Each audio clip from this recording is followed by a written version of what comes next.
अच्छे से जो है सलाद मिक्स हो गई है और ये सलाद अपने घर में ज़रूर ट्राई कीजिएगा।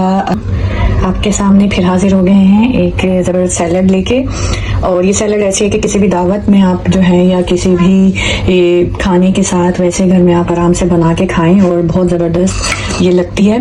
तो फ़ौरन से आपको इंग्रेडिएंट्स बता देते हैं। ये मैंने देखे बारीक प्याज काट के रख लिया और इसको अच्छे से धो लिया। ये मैंने है इसको चॉप कर लिया है, मतलब बारीक बारीक सा काट लिया। और ये थोड़ी सी हरी मिर्चें ले ली हैं। तो ये पुदीना एक गट्ठी है और ये 2 जो है मूलियाँ हैं, एक आधा जो है लीमू है और यहाँ पे 2 प्याज़ें ले ली हैं मैंने। और ये मिर्चें ले लें, तकरीबन 5 से 6 हरी मिर्चें ले लें। और इसमें डलेगा नमक, उसके साथ डलेगा सिरका, मिर्चें और लीमू। तो वो आपको जल्दी से बता देते हैं और आप इसको ज़रूर ट्राई करिएगा। इसके सामने जो है ये बाउल है, इसमें डाल दूँगी प्याज, ठीक है। इसके अंदर हम डालेंगे मूली, ठीक है। और थोड़ी मूली कम कर देते हैं, ज़्यादा लग रही है। और इसमें हम डाल देंगे पुदीना, ठीक है। जितनी ज़रूरत आपको लगे, अगर ज़्यादा है तो आप इसको कम कर लें।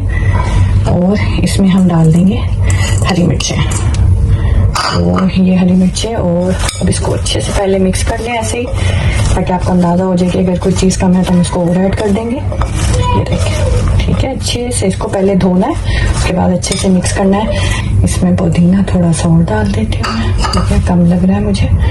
और अब इसमें हम क्या करेंगे, सिरका डालेंगे।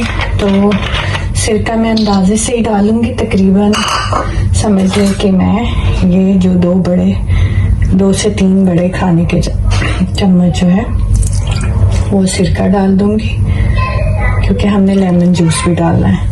क्योंकि यहाँ पे बड़े लेमन मिलते हैं, तो ये मैंने आधा ले लिया लीमू ना, तो ये आधा लीमू का रस, ठीक है।